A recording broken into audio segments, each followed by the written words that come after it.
Good evening, ladies and gentlemen. You have reached the No Name Cinema Society, and this is our classic movie discussion of The Wild Bunch. And it's episode 55.3. Hi, everybody. My name is Jonathan Betzler. I'm here at my home in Los Angeles, California. I've got a wild guy behind me here in Bogey, and I've got my hockey beard, which is not growing in great, but it's doing okay. I thought it'd be a little, bushier by now, as it were. And we're here today to do our classic movie discussion, and we're celebrating the 50th anniversary of The Wild Bunch with this review of the movie. And which brings me to my Wild Bunch doing the show with me here. First, my Dutch, my consigliere, and my conscience.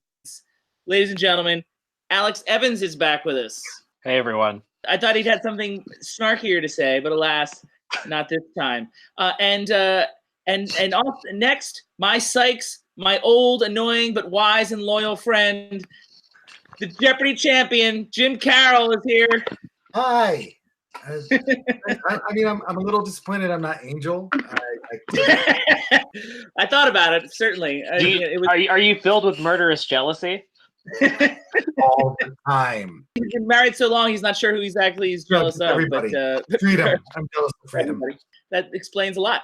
All right, ladies and gentlemen, here is our schedule for this, our 55th set of episodes. It started last week and then continued this past Monday with our Indie Spotlight, Every Little Step. Tonight, of course, we're reviewing The Wild Bunch for our classic movie discussion. And this upcoming Monday will be our 39th Sound Off, in which I'm going to do a book review. Devin and I are going to recast some of the films from 1988 that we wanted to remake from the 1988 review. And I'm supposed to count down our top 5 Westerns from the 1960s inspired by our review of this film, Wild Bunch. Here's your trivia tidbit.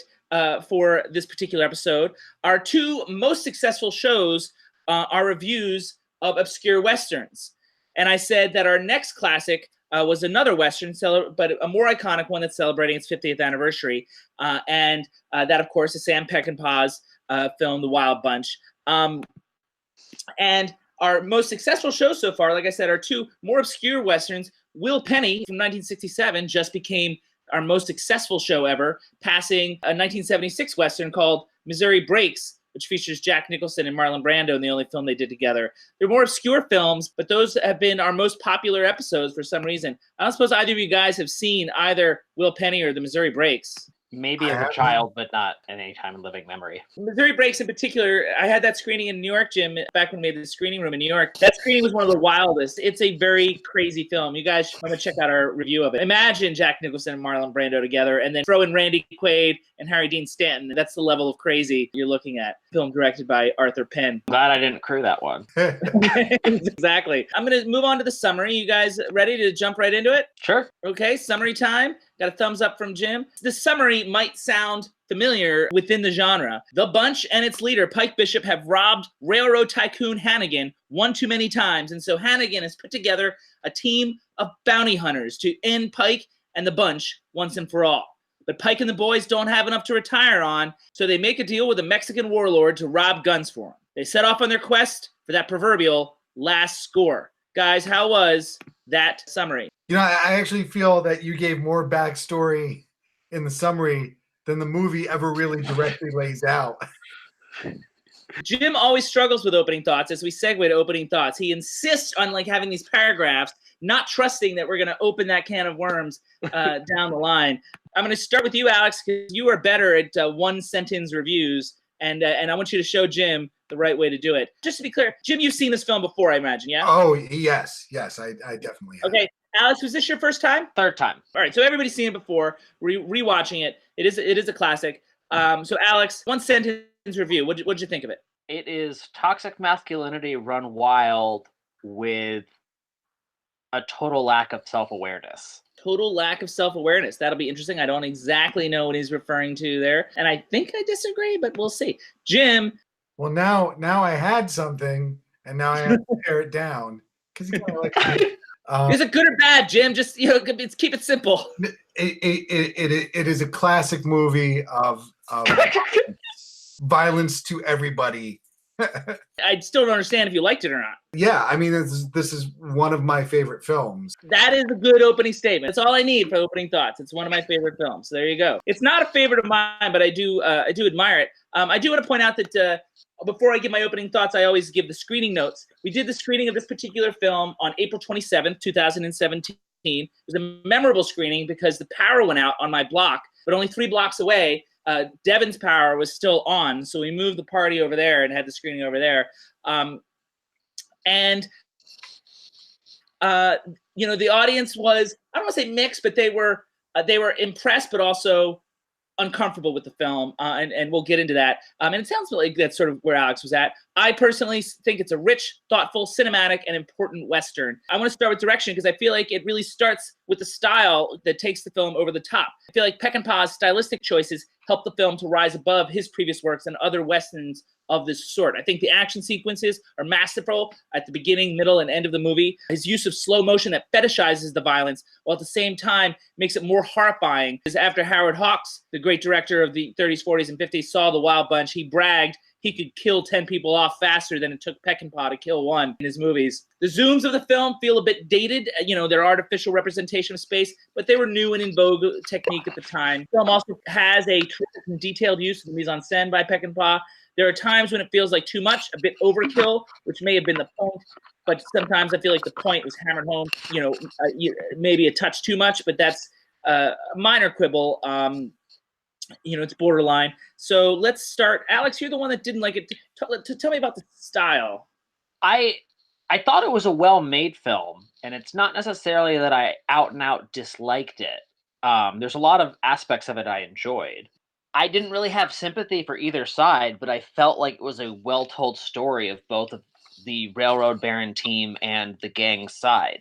I wasn't rooting for either of them. I do want to get into that when we talk about the T word, but I mean, like what I was going to say in the T word is I feel like it's very intentional. I feel like in the evolution of the Westerns, particularly the late 60s, there's no good guys. There's bad and even worse. Like that's what the late 60s Westerns were about. That's what the film communicated. Because there's also, as I open my beer here, I've got a little nitro stout going, a little Irish stout. But specifically, Alex, about the style itself, like tell me about how he used the slow motion or the zooms or the angles. Like, was there anything about that resonated for you or not? Yeah, I mean, I thought it was a lot of what ended up being influential in a lot of the action movies of the 70s. And you can see that this is like setting a bar for those later, lower budget kind of like American New Wave movies with some action or stunts to them. This movie is clearly a rubric for that. It communicated what the emotional stakes of what was happening in the action well. That's a really good point. Jim, style. I think the thing that stands out for me is sort of the brutality of the film, especially when you compare it to older Westerns where it takes one bullet to put somebody down. This one, not only is it slower death that requires, in some cases, many, many bullets, but you often see that the aftermath of getting a shotgun to the face. There's a constant reminder of just how brutal what they are engaging in. And I do want to get to that when we do start talking about the themes of the film, but what I would like to maybe talk about here is how the style accentuated that. Oh, I mean, just the slow choice of slow motion, cutting in on people getting shot, I think was a big thing. The opening gunfight, where you're seeing civilians being hit, concentrating on showing us the outside of that. They really want to talk about the violence here. They don't care about how he did it. I will get to that, I promise. I appreciated that, and I think it was one of the films that more accurately depicted the reality of brutal criminal or war violence. The thing that took me out of it was just like the lack of any attempt at likable characteristics. Try and stay focused if I can. Okay. Struggling because these guys I feel like have separate things they want to get to, but I will get to that because I mean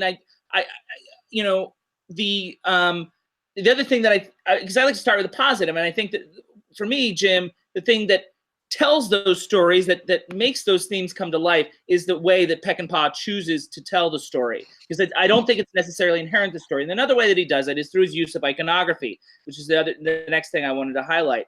Particularly the use of animals. And I'm thinking of the scorpion being tortured by the children in the beginning, a dying finch on the floor at the end, buzzards at the ready, and then he cuts to the low-life bounty hunters. And also the way he uses weapons as iconography. Pike's army gun and what that means to him, the machine gun and how they utilize that, the grenades, almost as if they are extensions of their manhood and also currency. Guys, the iconography that he uses to communicate these ideas. Yeah, absolutely. And it's not just the scorpions being tortured by the children, it's scorpions being swarmed by smaller ants, much in the same way that you have these 5 amazing cream of the crop bad guys who are eventually swarmed by these lower level.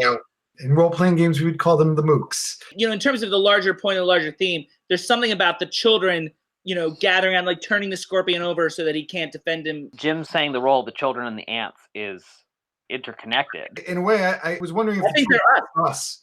I agree. I think the children are us for sure. I have that note coming up as well. But it was just really about predators being devoured by prey. But also the amusement that the children got from it. That's what I think. And that returns this idea of audienceship, which will come up in the T word. Seems like it's a very T word heavy movie, so we'll get to it quick. I do want to talk a little bit about performances. Most of the performances I feel like are solid, save for a few, but I would also argue that none are particularly extraordinary and that the screenplay doesn't really afford them the opportunity to dig deep on individual characters. And this might be, a little of what Alex was alluding to.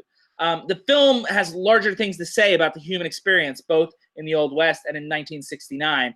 A couple of performances that I liked before I get to the ones that I didn't.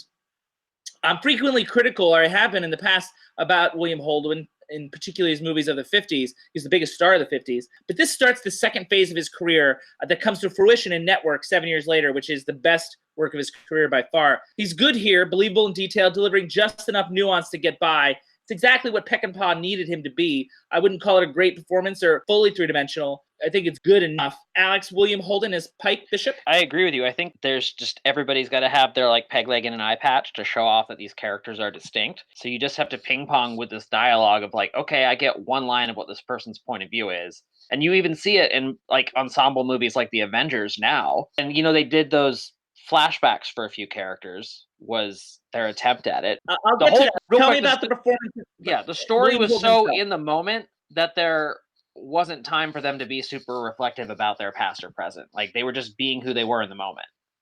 But did you at least buy that from him? Yeah, I did. Jim, I wasn't blown away like you said, but yeah, I bought it. Yes, William Holden, and I agree with you. I agree with you on the whole. Is that the script doesn't really afford sort of breakout performance.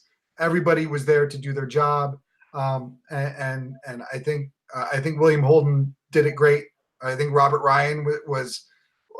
You probably saw a little bit more from Robert Ryan because he had a little bit more of that backstory of motivation of what he was doing, and they had to show it to him.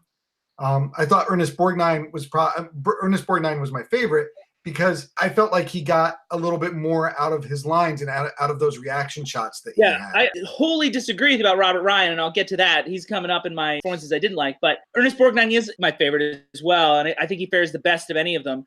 As I alluded to earlier, he's the conscience of the film and inhabits that role believably. It's tricky to mix that with also the backstory of the tough thieving cowboy, but he makes it look effortless, I think. He's the best performance, and again, not outstanding, but I think he's good. I think Ernest Borgnine inhabited the world of the film better than anyone else. Okay, so we're agreed on that. What we appear to be disagreed on is Robert Ryan, one of the bumps that I have, and I often dislike Robert Ryan. The only time I feel like he's ever good is when he's playing a racist, like in films like Crossfire, Odds Against Tomorrow, and Bad Day at Black Rock. Here, he just mopes his way through the film and fails to give any thorough sense of the character's backstory through his performance. I understand he has flashbacks, but that doesn't make his performance any more thorough. I think it's very surface, which I prefer to the histrionics of his performances in films like The Dirty Dozen or King of Kings. A couple of other performances that I did not like. Edmund O'Brien, although he's barely recognizable as Sykes, he seems to be doing a poor impression of Walter Houston in Treasure of the Sierra Madre.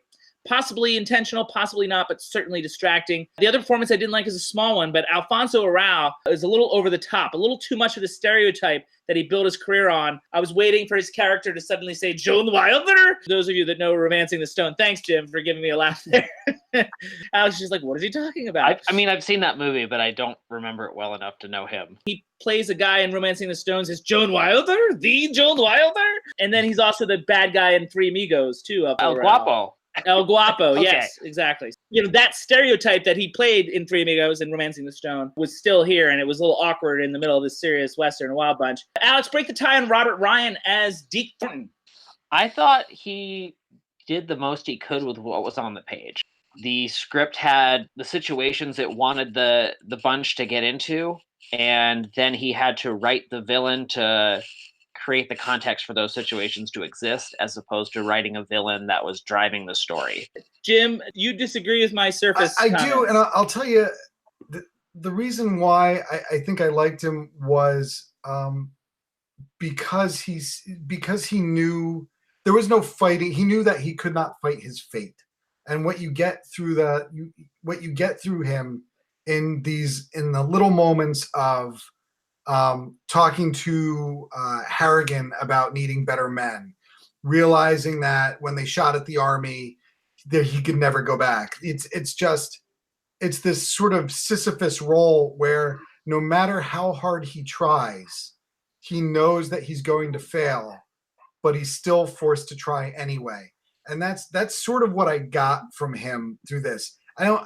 Yeah, I mean, I understand that's the idea. I just don't know how well he executed it. I mean, like that's for me, it read well. I think if he tried to push it and force it in any way, if there was a larger emotional break at some point in that, I think it would have actually hurt the character. I think that the weight of it all the way through to the end, and almost the look of regret, he should have been there. He should have been by then. It's funny because I feel like the story is telling you those things. I'm not seeing it in his performance. So, I mean, I feel like you as a smart guy and a former Jeopardy champion, you're extrapolating a lot from your knowledge of movies and stuff, but I actually don't feel like he's performing that. But it sounds like we're going to agree to disagree here. So now Alex will get his moment as, you know, I am going to open that can of worms on the screenplay. I hesitate to call it the weakest issue, but I guess it is in comparison. There's nothing particularly unique about the plot of The Wild Bunch.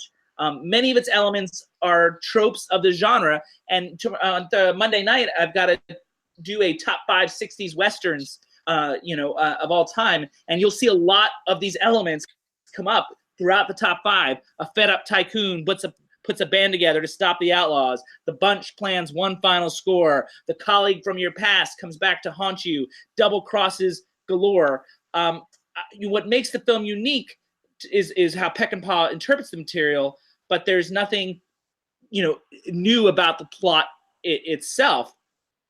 The other thing about it is the structure, and that's where it falters for me. Is I do feel like it falters whenever it deviates from the linear structure, namely the flashbacks, which are a lame attempt to force feed character development. Whenever they tried it, they weren't very satisfactory, and there weren't enough of them to really sink your teeth into. So it was almost like either do more or don't do it all. I feel like we got enough sense of the history between Pike and Deke. It felt like overkill anyway. And delving into Pike's personal life and background felt too underserved to be worth anything. It's like an unnecessary aside. I know that Alex wants to talk about the likability of the characters, but before that, Jim, anything about plot or structure? I think you're right in that they're not pulling anything really new out of here. It's just the framework to really hang these themes and exploration of these characters. I agree with you that the flashbacks did not work at all. I'm also interested in to get into the good and the bad of the characters.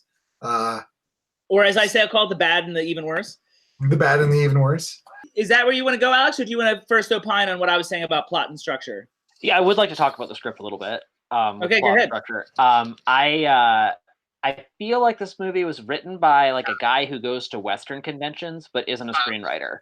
And it's just like, oh, this is the awesome thing, and then that's the thing. And I think what they did with the film is more than that, but that's kind of how it felt like it was thrown together. Possibly even the intention of part of the themes he was trying to show, like, I don't want to redeem them or like make you morally buy into anyone. The other thing in relation to the flashbacks you mentioned, I'm of the school of thought from Robert McKee of if you're going to have flashbacks in a film, they should be able to exist as their own short film outside of the film. Otherwise, they're just going to distract from one another and distract from your plot. You're going to like my feature, Homecoming, that Jim stars in, right, Jim? In post, my part was cut down a little bit. But the flashbacks in there do sort of act like a short film almost. For an audience that does not know, Robert McKee is a sort of screenwriting a teacher. He writes books about it, and he does tours where he gives speeches about his big book is called Story, and he plays himself in the film adaptation. No, Brian Cox plays him in the film adaptation. Oh, I thought it was him. Okay. Nope, that's Brian Cox playing that role. But yes, he is represented in the film adaptation. Alex, before we get into the T word, you're feeling like the likability of the characters or not is a drawback. Yes. 100%. Every movie you've ever seen, you need to like a character in order to like the movie. For the most part. I mean, I at least need to find some way that I can identify and like connect with their story. If I don't have any connection point to them, like I see two gangs of like murderous bullies that treat women horribly. There's this very binary idea in our culture of, well, you got to pick a side. And like, well, I'm on the side against both of them. They're all assholes. Our current political landscape. For audience members, you might want to check out a sound off, a top 5 I did. I think it was episode 37.4, in which I counted down the top 5 films with unlikable protagonists. And Wild Bunch did not make that list. It's not a top 100 film of mine. I really appreciate it. And if there is a reason that keeps it off that list, that's it. It feels like a minor squabble, and it's the reason why I don't love it. But I really, really like it. Jim, you wanted to talk about this as well. What's your point of view? Yeah, I agree that none of these characters are likable. And I don't. But you also agree that I think all of you do, that it's wholly intentional. Like that is almost part of the theme. Mm-hmm. Yes, there's no likable character in here. I don't think you're supposed to like anybody. I think if you do find somebody that you really like, that you have a moral root for, then you're probably a bad person. No wonder Davey likes this film so much. We're immediately drawn in because they're doing this bank heist, and we have a history in film of following likable characters doing bad things, often finding their motivation. Does it feel like a news story to you in that way? Like we're being told a news story as opposed to being told a story to evoke sympathy? I don't think they're trying to invoke sympathy. Like, I don't necessarily think that's... Well, it feels like it has the dispassionate thing of a journalistic piece, now that I think about it. I think that the opening shots actually trick you into wanting to give the characters more sympathy than they deserve. They want, because you see him... I think you're being led down a lane for a little bit. I was left feeling tricked. Also, for audiences of 1969, don't forget a lot of these actors come with baggage. Their personas, their on-screen personas, come with them into these movies. For a 1969 audience, this is an all-star cast of stars mainly from the 50s. William Holden, Ernest Borgnine, and Edmund O'Brien all won Oscars in the 50s. William Holden's the biggest star of the 50s. They're all older now. You go to a William Holden movie, for the most part, expecting to root for him. Do you think part of this is a statement of that generation saying, you've put us to an unrealistic standard, we're just going to completely abandon it? Maybe, and it sounds like you want to segue to the theme section, but Jim, are we done with unlikable protagonists, or do you have more? I think you're drawn into following them, not because they're likable, but first because you're seeing them, first because you think that you like them, and you're like, oh, awful people, specifically with the civilian shootout. From the time that you see him take the old woman across the street and go in, and you think they're not going to kill anybody, the minute that you see them gleefully using human shields, that is the turn of like, wait, who am I rooting for? It has a famous opening line, because William Holden's this big star, supposed to be hero, and his first line is, if anybody moves, kill him. And then it has a freeze frame at that moment, highlighting that moment that sort of tells you this is not your daddy's William Holden. Now let me ask you this, because this was a common thing. I'm going to talk about it a little more on Monday. When I do the top 5, I'm going to talk about the evolution of the Western. And as the revisionist Westerns like this and the spaghetti Westerns came about, there was no good guys anymore. The protagonists were mercenaries and outlaws. So let me ask you, do you know the Dollars trilogy at all, or Once Upon a Time in the West? And if so, do you find those characters likable? I have an easier time with it, I think, because they're more solitary unto themselves, and it seems like they're at least adhering to like a consistent code of ethics. Even if those codes are morally bankrupt, it's still like, this is my operating The system. Bunch has a code of ethics for sure. We're going to get to that in the T words. Maybe I'll table it. But I feel like The Bunch does have a code of ethics. Jim, I wasn't going to ask you this because I feel like you agree with me that it's possible for a good movie to have unlikable protagonists. Well, it's funny. I was actually going to bring up a movie to contrast with another movie that I didn't like with an unlikable protagonist, which was Rust and Bone. I didn't like him, but I liked the Wild Bunch. The difference for me is even in the badness, there is a charisma that pulls you into the individual characters. We've said Ernest Borgnine. There's both a feeling of winding down. You want to see how they get out of the next one, and you're not really sure if they're going to. The movie has a sense of inevitability to it, watching where their road is going to end, how they're going to spend their time in that distance. I think that carried me in with them. The charisma, I say, definitely is true of the Dollars trilogy. I think that maybe makes the difference, particularly Clint Eastwood's. His charisma makes the difference. Rust and Bone, his vulnerability carried me in. And for audience that doesn't know, or even Alex, Jim and I and Davey reviewed Rust and Bone episode 44.2. And it was a battle. You know, we really went toe to toe on that particular film because it's a film I loved and Jim hated because of the unlikable protagonist. But I found his vulnerability, he had room to grow for sure. Whereas these guys, you know, were not going to grow here in Wild Bunch. And I'm not saying Rust and Bone is a better film. It's not. But I think they're both great films. So we've been working our way towards the T word all evening. So let's just get to it and talk about themes so we don't have to dance around it anymore. The theme section of the evening where we sort of unpack what the film is ultimately about, how we interpret it. And there's a lot to unpack with the Wild Bunch. The two main themes that keep coming up and are what I interpret. I think the film's a meditation on violence and masculinity to some degree. And starting with the violence, I think maybe modern audiences might be somewhat desensitized to on-screen violence now, but I still maintain that the combination of the quick cuts and the slow motion deaths is more affecting than much of what we see today. Furthermore, unlike films before this, Peckinpah doesn't discriminate. And I think it was Jim that alluded to this. Innocent bystanders and women are frequently caught in the bloody crossfire. No one is safe, a powerful thought in the middle of the Vietnam War. And it's not just about the violence in our world, it's a meditation on on-screen violence as well.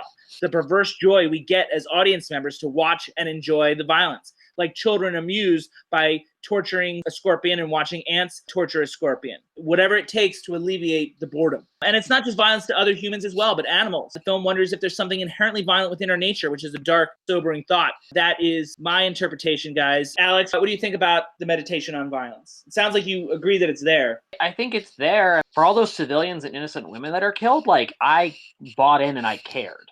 And it upset me that they were killed. Right. And those are the people you cared about as opposed to the protagonists that we're following. Yeah. And so I just saw it as this just like, oh no, I'm just like stuck in the wagon or on the back of the horse with the guy that's just going to keep doing all these things I hate to see happen. So if Sam Peckinpah were over my shoulder right now and he heard you say that, I think he would say mission accomplished. Yeah. Jim. Yeah, it runs throughout the film. Even the last battle, in the aftermath, you see the wives and the children come out picking through the dead and the wounded. And what are they carrying with them? What are they carrying with them? More weapons. Every frame of this film is very meticulous in that sense. Even the slightly redemptive plot line of like, hey, can you give these villagers a case of guns? It's still the only way to solve problems is with more violence. No good deed goes unpunished. And there's that too. Yeah, absolutely. The violence of the Wild Bunch is the thing that everybody talks about. It is its primary theme and the thing that makes it famous. So let's maybe dig a little deeper on this meditation on masculinity, the film that seems to really try and explore what it means. The characters of the film seem to define true masculinity as a combination of pride and loyalty, eschewing and almost looking down on qualities like kindness and compassion. But as the film unfolds, it's that sense of pride and loyalty that leads to things like revenge, lust, and greed. The pride that they value so much leads to the violence. The cowboys of the Western were long held up as idols and heroes, but the Wild Bunch and its contemporaries, what I call revisionist Westerns, pulled aside the curtain a little bit of human nature. In Peckinpah's world, in this film anyway, there are no good guys. As I've said all night, there are bad and even worse. So this is the thing that Alex was alluding to in the beginning. There's a line towards the end or an exchange where they're debating which is more important, just your word innately unto itself or who it is that you give your word to. I actually have that as part of a different theme, but go ahead. You see, they're like, oh, well, we got to go do vengeance, or we got to go stick up for this. And it's always, well, I gave my word, so that's what I have to do, not what's the context of the situation. Yeah. It's oversimplifying the morality. As long as I'm loyal, then that's the quality that makes someone worthwhile. You talked earlier about the code, and it does feel like they do have a code. Albeit, we could judge it as being somewhat warped, but it is this. It even today there is some sort of like sense of the strong forthwith man that is firm and you will not be mocked if your pride is injured. Your manhood is injured, and even that. And I see that archetype as like a plague that we who don't feel that way all feel suffocated and attacked by. Absolutely, for sure. And they're a plague on all the bystanders of this film. I think absolutely there, and that's exactly why the film works. I think.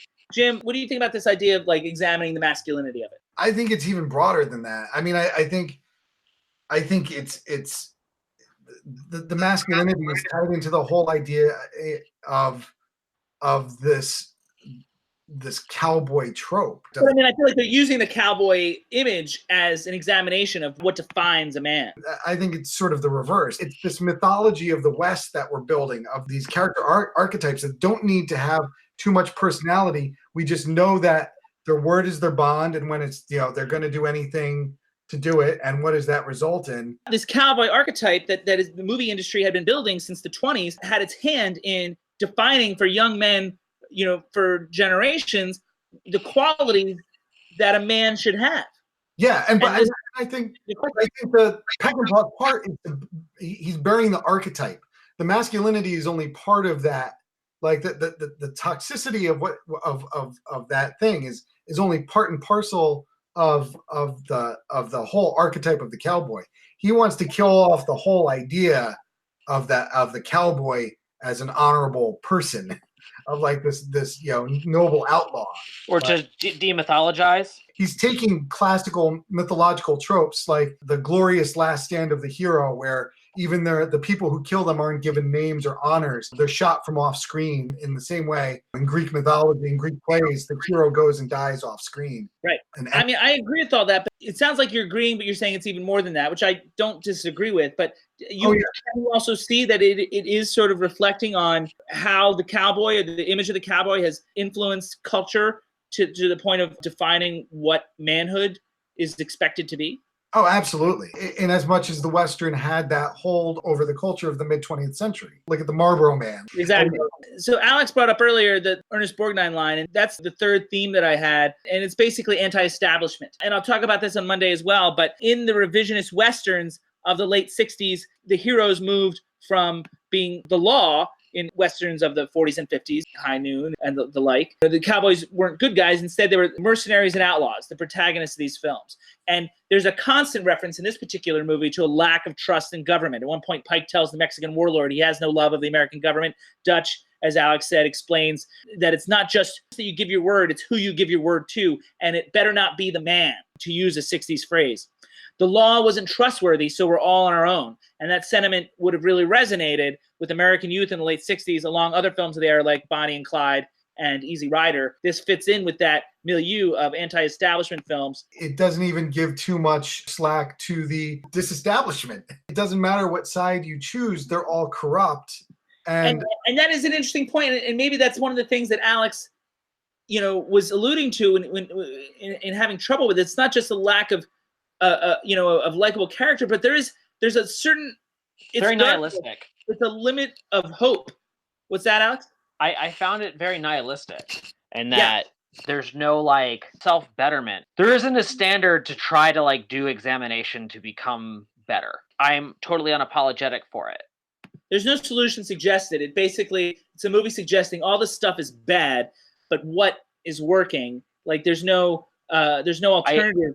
I heard an alarming quote recently from somebody. Was it Jim that you read it? No. They said, "Democracy's dead. Only trust your friends." Sums up this movie, I think. Yeah. I mean, we see the one American lawman in the entire movie, who I think might be the only real depiction of any law at all. threatens the railroad owner, and the railroad owner is just like, yeah, piss off. I don't really care. Yeah, The money. You The money pick your that's the law. side based on power, not on adoration or admiration. It's just whoever's going to pay me, whoever's going to help keep me in power or safe. That's all I care about. Not is being part of this team part of a greater idea that I value. They don't ever really lie to themselves. There's no like, I'm doing this to be free. I'm doing this because I can't stand society, or, you know, there's no higher level that they're trying to justify their immorality to. They're trying to switch it to make them good people. They know exactly who they are, even to the point where Pike is like, yeah, I probably would have been better spending my money on Horse 2 than planning this stupid bum. And I feel like they all know that the end of the road is coming too. It's fatalistic, and it's like, I'm going to die and nothing I do matters along the way, so I might as well do whatever I want. Ernest Borgnine says that. I was going to take the score and settle down. And he's like, settle down to what? And that's another common theme and common thought of the late 60s Western, as I'll talk about on Monday. You guys should really tune in on Monday. It sounds like you'd be interested. In the evolution of the Western, they look at how the cowboy sort of fades away as progress takes that way of life and sort of puts it in the rearview mirror, and the inability of the cowboy to adjust, at least the movie style cowboy. So guys, for theme wise, we talked about violence, which is the obvious one, masculinity, and anti-establishment. Did I forget anything? I mean, I think I talked about it before, which was just the whole teardown of the idea of the cowboy as a mythological figure.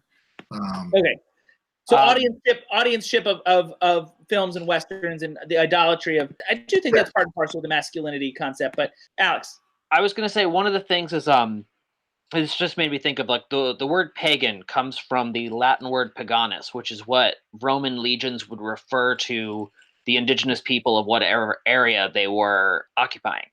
I really hope this is going somewhere. It is, yeah. It's like, oh, you're a civilian, you want to farm, you're not a warrior, like you're not a man of like war and destruction, you're invisible. And there's really like, you need to fit this definition of masculinity or your life is forfeit and just get out of the way. And that was a theme within this film too, in my estimation. Right, so that also seems to fit in with the masculinity concept that we were talking about. Okay, cool. Excellent. All right, guys, so now it's time for the Bracket Movie Showdown! We do this every classic where we have two classic movies go head-to-head in various NCAA-like brackets. If you don't understand it now, you will shortly. Usually Davey would read the rules, but Jim's going to take that over for at least for tonight's episode. Jim, explain the brackets to us. Yes. The rules for the Classic Movie Showdown. Number 1, seating criteria varies from bracket to bracket. 2, films at JB hosted screenings need to be 15 years or older, which means older than 2004. 3, voters are eligible if they see both films within a 12-month period. 4, voters must see both films in JB's presence. 5, JB is ineligible to vote, but he does break ties. Those are the rules. And Jim, you hosted a screening once, so you know what the brackets are like, although I don't think you actually got a chance to vote on that one. And Alex, you voted several times because you come to CMSs all the time and are coming to one tomorrow, I believe. Yep. These guys have a sense of what the brackets are. And tonight we're going to do the 60s bracket. And I'm proud to announce that I've been doing these brackets since April 2011. So after 8 years, we finally have the first round completed of the 60s brackets. The only bracket where the first round is completed. It's down to 32 films, and we'll reveal the winners show by show. This is a first round bracket, and the winners are, as Jim said, chosen at screenings that have taken place a long time ago. And I think it was April 2017 that this screening took place in.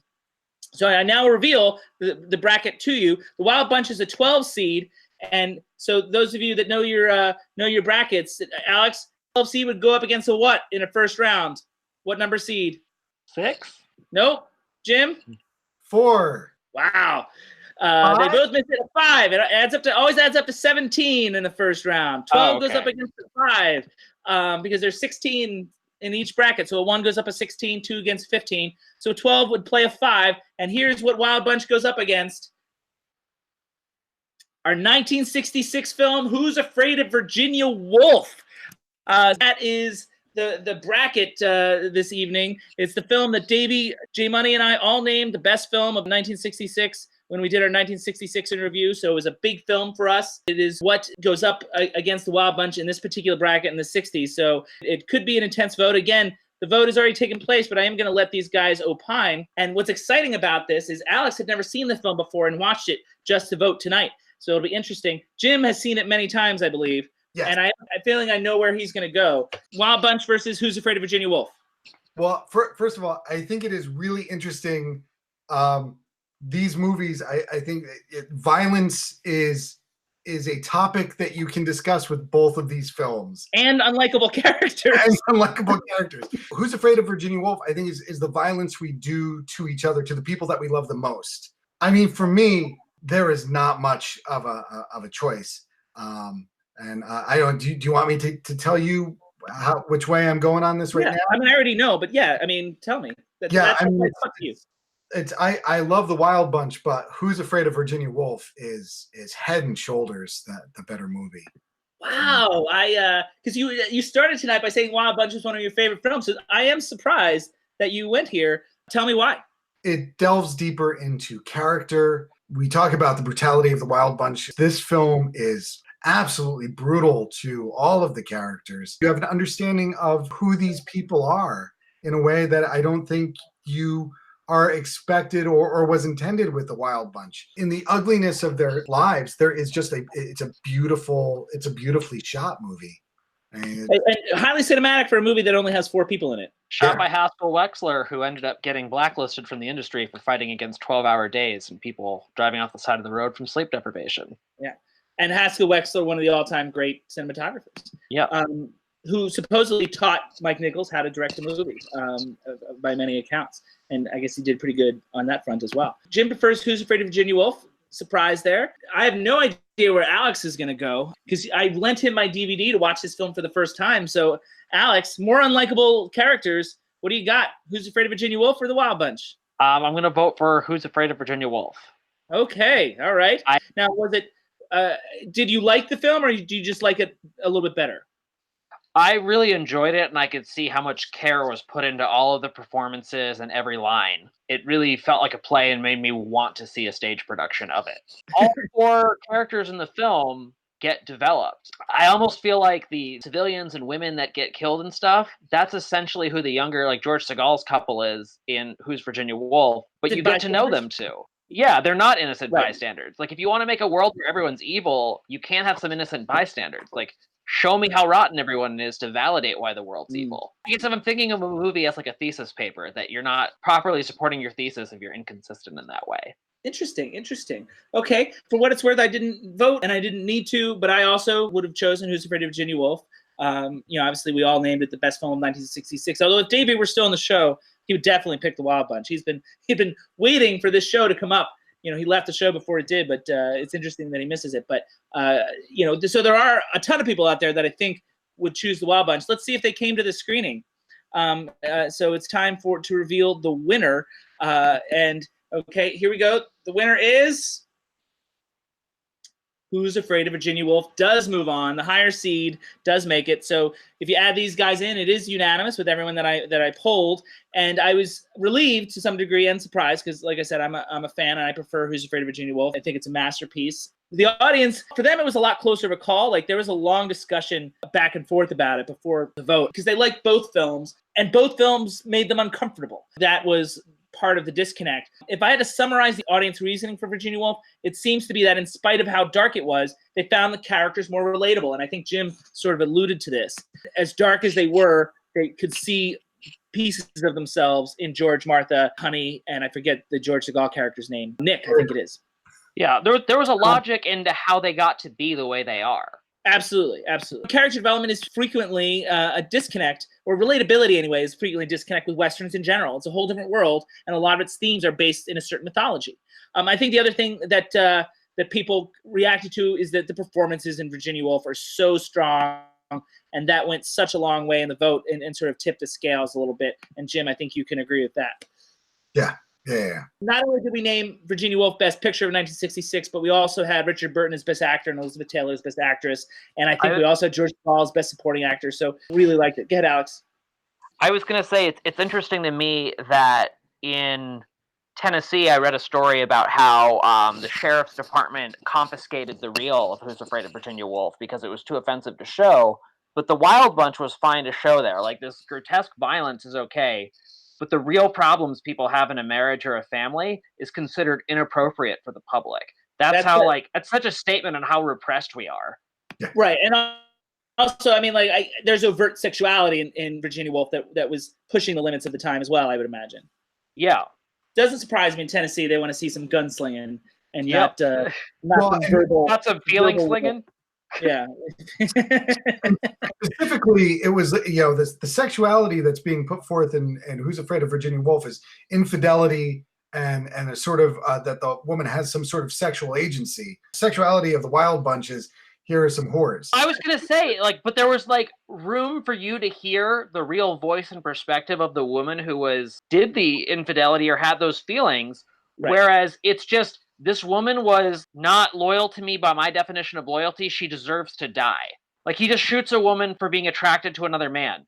And, like, to me, I was just like, this is just awful. Well, and there's more to it than that, unfortunately. I think it was more about betraying his people, like their people, like, which is also a sort of pride as well. But it was constantly about how she made him look, not about how she felt.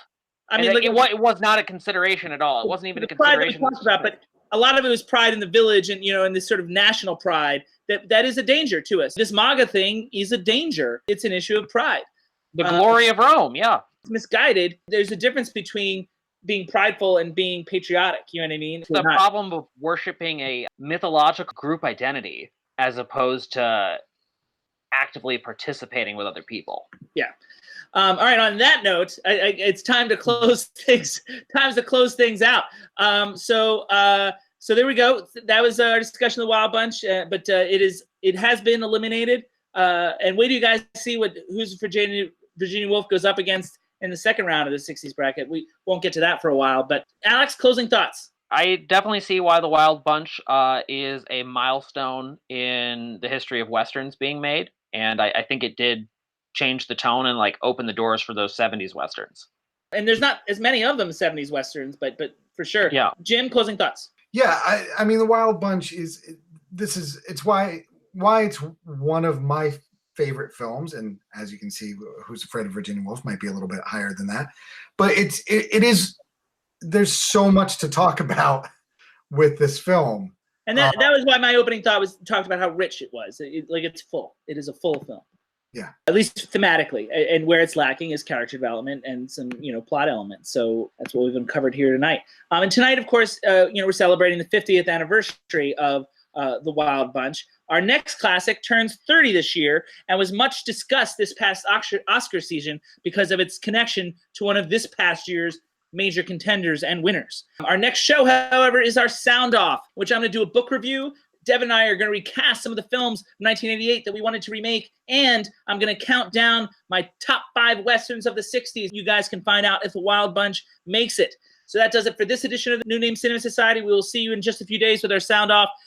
As far as the No Name Cinema Society is concerned, it's not what it used to be, but it'll do. This meeting of the No Name Cinema Society is adjourned.